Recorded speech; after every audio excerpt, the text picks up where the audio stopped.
ہر وقت آنا جانا تھا. سیدنا فاروق اعظم رضی اللہ تعالیٰ عنہ نے صحابہ کے وظیفے مقرر فرمائے، جو حضور نے مقرر فرمائے تھے ان کو دگنا چگنا کر دیا. جیسے آپ کہتے ہیں مہنگائی ہو گئی، ضروریات بڑھ گئی. اور یہ امام، قاری، حافظ، مؤذن، ان کے وظیفے بھی سیدنا فاروق اعظم نے مقرر فرمائے. اب چونکہ اسلامی سلطنت رہی نہیں، اب ان کی ضروریات عوام الناس کے ذمے ہیں، نمازیوں کے ذمے ہیں. کہ نمازی کہتے سانو وہ لگے جڑا پلیوں سانو کچھ دے جائے. باقی ہر جگہ پہ ہر طرح کا خرچ کریں گے. مولوی کے بارے میں آگے کنجوس ہو جائیں گے، امام کے بارے میں بخیل ہو جائیں گے، کنجروں پہ لٹائیں گے. کتنا لٹائیں گے وہاں پر کوئی پرواہ نہیں. اور جب مولوی کی باری آئے گی بس وہی پھر نکاح پڑھانے کے وقت وہی جو مولوی سے سلوک ہوتا ہے، 5,000 10,000. یہ وہی قوم ہے جو 2-2 لاکھ روپے وہ ناچنے والوں پہ لٹا کے آ کے بیٹھی ہے. ہمارے ادھر ایک شادی تھی، میں نے نکاح پڑھایا تو کہہ رہے تھے جو سنگر، آج کل لفظ بدل گیا، کنجر کو سیدھا گانے والا ہے کہ کنجر لایا تھا، کہتے اس کو 17 لاکھ دیا ہے اور مجھے 5,000 دیا نکاح پڑھانے کا. بتاؤ پھر اس قوم کے اندر مولوی پیدا ہوں گے یا کنجر پیدا ہوں گے؟ گھر گھر میں کنجر خانہ ہوگا. جن کو تم نے عزت دی ہے، جن کو تم نے اہمیت دی ہے، جب علماء کو تم نے ہی بے عزت کیا ہے، تمہاری نسلیں کیا احترام کریں گے اس کا؟ انور الرشید نے ایک مرتبہ کہا تھا نا حضرت یوسف رحمۃ اللہ علیہ سے، آج کل مدارس میں بچے کم آ رہے ہیں پڑھنے کے لیے اور مولویوں کی عزت کم ہو رہی ہے. انہوں نے کہا بادشاہ سلامت، اس کا جواب آج نہیں پھر کبھی دوں گا. عید کا دن آیا تو عید کی نماز پڑھانے کے لیے حضرت نہیں آئے، امام یوسف رحمۃ اللہ علیہ. لوگ انتظار کر رہے ہیں عیدگاہ میں، امام صاحب نہیں آ رہے.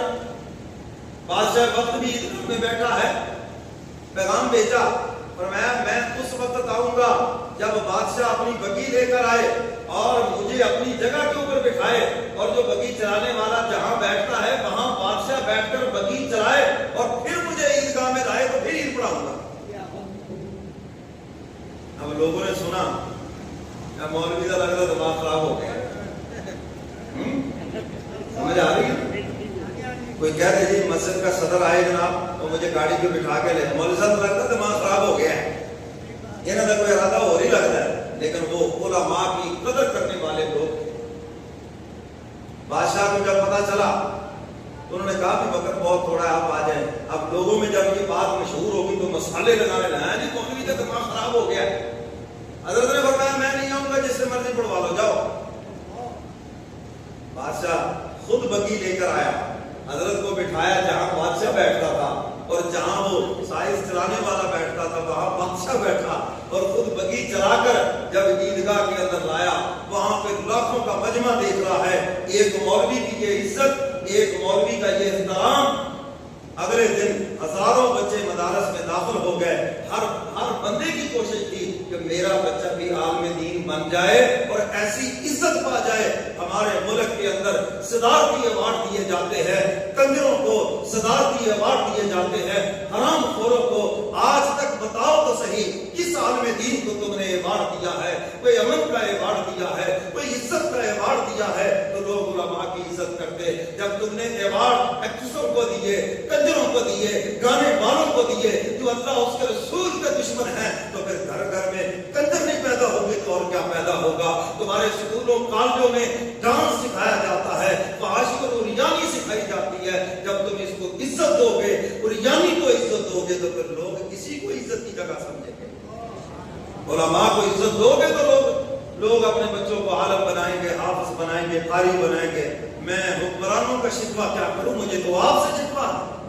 آپ نے کیا احترام دیا اپنے امام کو، کیا احترام دیا اپنے خادم کو، کیا احترام دیا اپنے مولوی کو، کیا احترام دیا اپنے جمعہ پڑھانے والوں کو.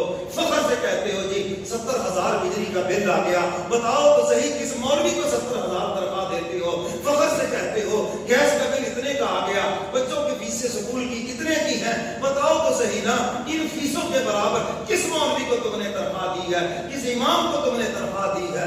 تم نے بھی تو ان کے ساتھ کتنا بڑا ظلم کیا. کیا کل قیامت کے دن حضور کو منہ نہیں دکھانا؟ حوض کوثر پہ جب حضور کہیں گے العلماء ورثۃ الانبیاء، اور ظالموں مجھ سے محبت کا دعویٰ کرتے تھے، اور میرے وارثوں کے ساتھ یہ حال کیا تم نے؟ میرے وارثوں کے ساتھ جو میرے علوم نبوت کے وارث تھے، جو میرے علم کو سینے سے لگا کر پوری دنیا میں پھیلاتے رہے، تمہارا رویہ تو دیکھو ان کے ساتھ کیسا ہے۔ آگے بتائیں گے وہ یہ انگریز نے ان کو مولویوں میں کمیوں میں ڈال دیا، 2 ایکڑ دے گیا۔ میں نے کہا انہوں نے تو کمیوں میں ڈالا، تم نے تو اس سے بھی نیچے ڈال دیا، تم تو اس سے بھی گئے گزرے ہو گئے۔ تو خیر یہ تو بات آ گئی، اس لیے میں نے عرض کی ہے آپ ایک نمائندہ اجتماع ہیں، عرب والا کے پورے گرد و نواح سے یہاں آتے ہیں، آپ اپنے امام کی خدمت کریں اور بلا تفریق کریں، چاہے وہ آپ کے بچوں کو پڑھاتا ہے، چاہے آپ کو نماز پڑھاتا ہے، چاہے خطیب ہے، آپ اس کے پیچھے جمعہ پڑھتے ہیں یا نہیں پڑھتے، لیکن یہ کہہ کے خدمت کریں۔ ہمارے حضرت نے ہمیں حکم دیا ہے علماء سے محبت بھی کریں اور ان کی خدمت بھی کریں، کریں گے نا؟ حافظ قاری عالم چاہے امامت کرائیں، چاہے ٹیوشن پڑھائیں، اسکول بچوں کو پڑھائیں جی، یا عالم دین جمعہ پڑھائیں، سب کی خدمت کریں اور ماہانہ بنیاد پر خدمت کریں۔ ان کے بھی اخراجات ہیں، وہ بھی اس مہنگائی کی چکی میں پس رہے ہیں تمہارے برابر۔ تو میرے محترم سامعین، سیدنا فاروق اعظم رضی اللہ تعالیٰ عنہ نے صحابہ کے وظیفے مقرر فرمائے، ائمہ کے وظیفے مقرر فرمائے۔ اچھا، اپنے بیٹے کا وظیفہ مقرر تھوڑا کیا، حضرت حسین کا وظیفہ ڈبل کیا۔ بیٹا شکایت لے کے آ گیا، ابا جان میں تو بدر کی جنگ میں شامل ہوا تھا، بدری صحابہ کے آپ نے ڈبل وظیفے کیے، میرا تھوڑا کیا، اور حضرت حسین کو بدر کی جنگ میں گئے بھی نہیں تھے، آپ نے بدری صحابہ سے بھی زیادہ ان کا وظیفہ مقرر کیا۔ جب بیٹے کی بات سنی تو فرمانے لگے بیٹا ادھر آؤ، میری بات سنو، تم ہو میرے پیارے اور حسین ہیں مصطفیٰ کے پیارے، میں نے اپنے پیارے پر حضور کے پیارے کو ترجیح دی ہے، اس لیے حسین کا وظیفہ ڈبل مقرر کیا۔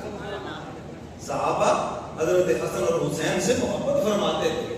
سیدنا عثمان غنی رضی اللہ تعالیٰ عنہ کا دور خلافت آیا، میں خلفائے راشدین کی باتیں بتا رہا ہوں، ان کا دور خلافت آیا تو حضرت حسن اور حسین رضی اللہ تعالیٰ عنہ کو کئی جنگی مہموں کے اندر بھیجا، اور جب مال غنیمت تقسیم ہوا تو دیگر صحابہ سے کئی گنا زیادہ حضرت حسن اور حسین کو دیا۔ ان کے وظیفے بھی مقرر تھے، اور ان کے ساتھ یہ جو محبت کا اظہار ہے یہ حضور علیہ الصلوۃ والسلام کی محبت کی وجہ سے ہے، اور یہی محبت کی وجہ ہے کہ جب حضرت عثمان غنی رضی اللہ تعالیٰ عنہ گھر میں قید ہو گئے تو ان کے پہرے داروں میں حضرت حسن کھڑے ہیں، حضرت حسین کھڑے ہیں، اور حضرت عثمان کا دفاع کرتے ہوئے دونوں شہزادے زخمی ہوئے ہیں۔ یہ ان کی آپس میں محبتیں ہیں۔